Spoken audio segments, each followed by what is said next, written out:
యొక్క కథామృతం. ఆ కథామృతం ప్రతి బ్రహ్మాండంలో కూడా ప్రతి ఒక్కరూ కీర్తిస్తూ ఉన్నారు. సృష్టి ఆదిలో అనంత శేషుడు అంటే ఎన్ని పడగలున్నాయో తెలియదు, ఆయన భగవంతుణ్ణి కీర్తించడం మొదలు పెట్టాడంట. ఇంతవరకు ఆ కీర్తన పూర్తి కాలేదంట. అటువంటిది భగవంతుని యొక్క కీర్తన అన్నటువంటిది. ఆయన కీర్తి అఖిలాండ కోటి బ్రహ్మాండాల్లో కూడా ఉందన్నమాట. అదే సమయంలో సంపూర్ణ వైరాగ్యవంతుడు. ఇంత పెద్ద బ్రహ్మాండాన్ని సృష్టించి నాయనలారాని మనకు అప్పగించి మనం ఏం చేసినా కానీ మీ కర్మను బట్టి మీరు అన్ని ఫలితాలు దక్కుతాయి అన్నటువంటి ఉద్దేశంతో ఆయన ప్రమేయం ఏమీ లేకుండా తటస్థంగా ఉండిపోయాడు. అది భగవంతుని యొక్క వైరాగ్యం అన్నటువంటిది. అదే సమయంలో భగవంతుడు సంపూర్ణ ఐశ్వర్యవంతుడు. మరి ఆ ఐశ్వర్యం ఏమిటయ్యా అంటే, ద్వారకలో 16,108 మంది భార్యలను పరిణయమాడినటువంటి భగవంతుడు 16,000 గోపికలకు భార్యలకు కూడా 16,000 అంతఃపురాలు కట్టించారంట. మరి ఎటువంటి అంతఃపురాలు అనుకుంటున్నారు? ఏదో పెద్ద డార్మెటరీ కట్టి మడత మంచాలు పెట్టలేదు భగవంతుడు. ఒక్కొక్కరికి ఒక్కొక్క అంతఃపురం. అది బంగారు పాలరాయి మిశ్రమంతో నేల వజ్ర వైడూర్యాలు మాటు వేసినటువంటి నేల అంట.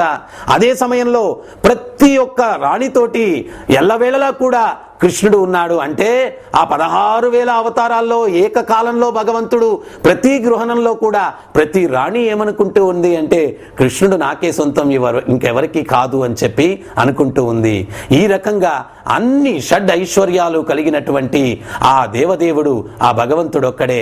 మనం సరళంగా అర్థం చేసుకోవాలా అంటే, మంత్రులు చాలా మంది ఉంటారు, రాజు ఒక్కరే ఉంటారు. అదే రకంగా ఈ భగవంతుని యొక్క మంత్రి మండలిలో ఈ దేవతలందరినీ ఉపదేవతలు అన్నారు. ఒక్కొక్కరు ఒక్కొక్క డిపార్ట్మెంట్కి హెడ్స్ అనమాట.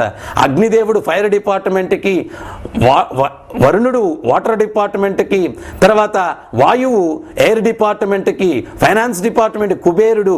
ఈ రకంగా ఒక్కొక్క డిపార్ట్మెంట్కి ఒక్కొక్కరు హెడ్స్గా ఉంటారు. వీళ్ళందరికీ కూడా ఆదిదేవుడు కృష్ణుడు అని చెప్పి సకల శాస్త్రాలు కూడా చెప్తూ ఉన్నాయి.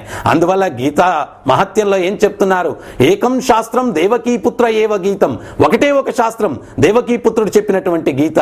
అదే సమయంలో ఏకో దేవం దేవకీపుత్ర ఏవం, ఒకే ఒక దేవుడు దేవకీపుత్రుడైనటువంటి కృష్ణుడు.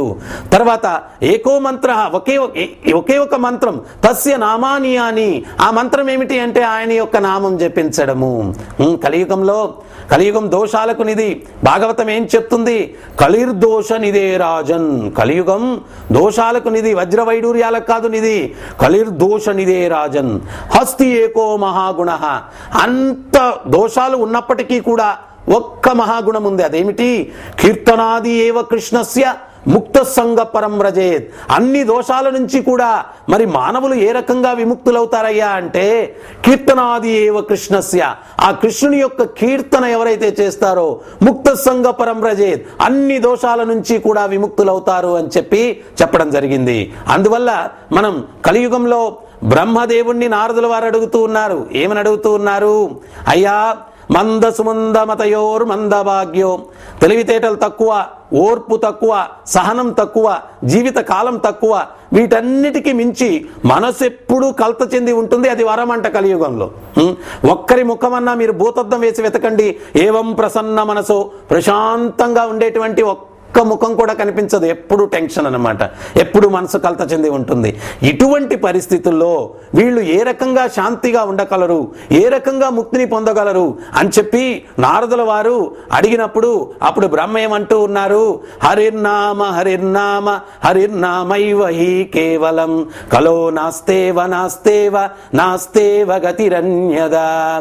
కలియుగంలో హరినామం తప్పించి ఇంకొక మార్గం లేదు, ఇంకో మార్గం లేదు, ఇంకో మార్గం లేదు. శాంతిగా జీవించాలన్నా హరినామాన్ని జపించాలా, ముక్తిని పొందాలన్నా కానీ హరినామాన్ని జపించాలా అని చెప్పి చెప్పడం జరిగింది. మరి హరినామాలు శతకోటి ఉన్నాయి, మరి ఏది జపించాలా అంటే అప్పుడు ఈ మహామంత్రాన్ని ఇస్తూ ఉన్నారు. హరే కృష్ణ కృష్ణ కృష్ణ హరే హరే, హరే రామ రామ రామ హరే హరే. ఇతి షోడశక నామ్నాం కలికల్ముషనాశనం నాతరో పరతరోపాయత్ సర్వవేదేషు దుష్యతి.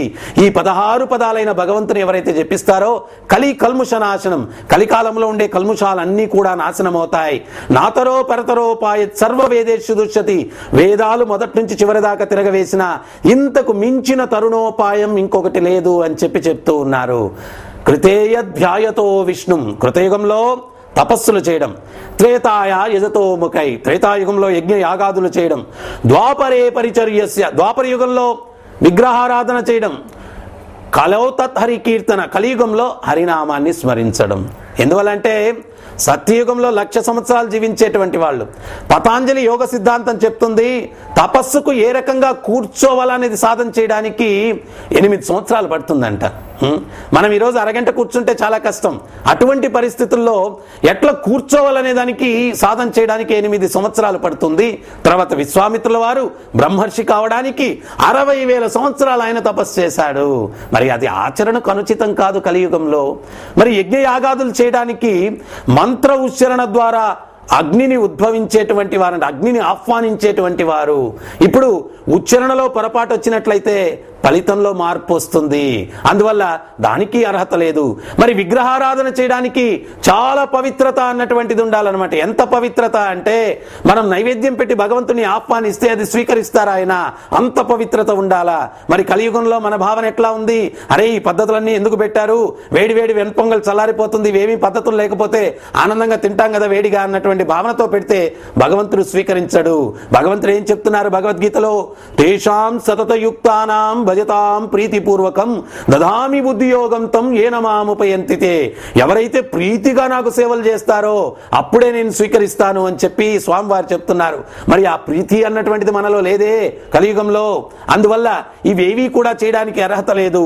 మనం మరి ప్రతి ఒక్క వ్యక్తి కూడా ఆచరణకు అనుచితమైనటువంటి పద్ధతి ఈ యొక్క భగవత్ సాన్నిధ్యాన్ని పొందడం కోసం, ఈ ఐహిక బాధల నుంచి విముక్తిని పొందడం కోసం ఈ యొక్క కలియుగంలో ఆ భగవంతుని యొక్క నామం ఒక్కటే తరుణోపాయం. అందువల్ల ప్రతి ఒక్క వ్యక్తి కూడా ఆచరణకు అనుచితమైనటువంటిది. పురంధరదాస్ చెప్తాడు, నరజన్మ బందాగా నాలిగే ఇరువాగా. నరుడి జన్మం ఎత్తిన తర్వాత నాలుకన్నదున్న తర్వాత కృష్ణాన భారదే. కృష్ణ అని ఎందుకు అనకూడదు? దారియల్లి నడువాగా, మనం వీధిలో నడుచుకుంటూ వెళ్ళేటప్పుడు కృష్ణ అనబారదే, కృష్ణ అని ఎందుకు అనకూడదు? బారువ మోయువాగా, బరువులు ఎత్తేటప్పుడు అయ్యో అమ్మో అనే బదులు కృష్ణ అని ఎందుకు అనకూడదు? మగువ లాలిసువాగా, పిల్లల్ని ఆడించేటప్పుడు ఆ పాట ఈ పాట పాడే బదులు కృష్ణ అని ఎందుకు అనకూడదు? ఈ రకంగా మనం ప్రతి సున్నాలు ఎన్ని పెట్టుకున్నా కానీ విలువ లేదు, ఒకటి చేరిస్తే అన్ని సున్నాలకు విలువ వస్తుంది. అదే రకంగా మన జీవితంలో ప్రతి క్షణం కూడా ఆ దేవదేవుణ్ణి కలుపుకొని మనం ఎప్పుడైతే జీవిస్తామో మన జీవితం ధన్యమవుతుంది. అందువల్ల ప్రతి ఒక్కరు కూడా గుర్తించాల్సింది, మన జీవితాన్ని సుగమం చేసుకోవాలంటే, ఆనందమయం చేసుకోవాలంటే ఆ దేవదేవుణ్ణి మన జీవితంలో కలుపుకొని జీవించడం ద్వారా మనం ఆనందంగా జీవించేదానికి అవకాశం ఉంటుంది. అందువల్ల వచ్చే వారం మనం ఖచ్చితంగా ఈ యొక్క నామం యొక్క మహత్యం గురించి చర్చిస్తాం. హరే కృష్ణ కృష్ణ కృష్ణ హరే హరే, హరే రామ రామ రామ హరే హరే.